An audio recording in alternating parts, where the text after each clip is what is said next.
တော့ပေါင်3မျိုးနဲ့ hero တစ်ကောင်တွေကိုစော့ရမယ် hero ကတော့1 legend 130တစ်ကောင်မြောက် hero ဒါမှမဟုတ်ဒီလူကြိုက်များတဲ့ one piece လို့ခေါ်တဲ့ဒီ enemy ဇာတ်လမ်းတွေက main character Luffy စင်ငင်ထွက်လာမဲ့ new hero ဆိုတာပဲဖြစ်ပါတယ်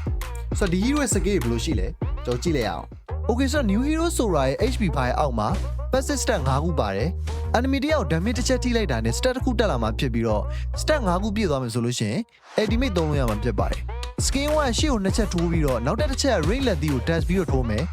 ဒါ movement speed လည်းတက်မှာဖြစ်ပါတယ်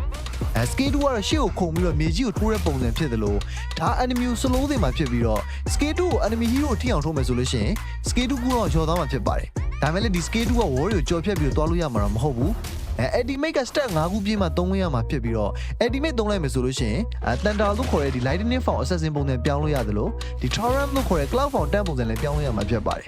assassin ပုံစံပြောင်းလို့ရှိရင် attacking တွေတက်လာမယ် skill 1 skill 2က damage ပို့ပြီးထွက်လာမယ်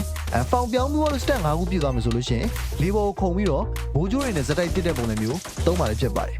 တန်းပုံစံပြောင်းသွားလို့ရှိရင်တော့ဒီ HP တက်လာမယ် skill 1 stand fat ပါလာမှာဖြစ်ပြီးတော့ skill 2ကရှစ်တက်ကိုဆွဲခေါ်ပြီးတော့ဒီ knockback damage လည်းပါမှာဖြစ်ပါတယ်ဆိုတော့ဒီ hero မှာထူးခြားတာက form ပြောင်းတဲ့ ultimate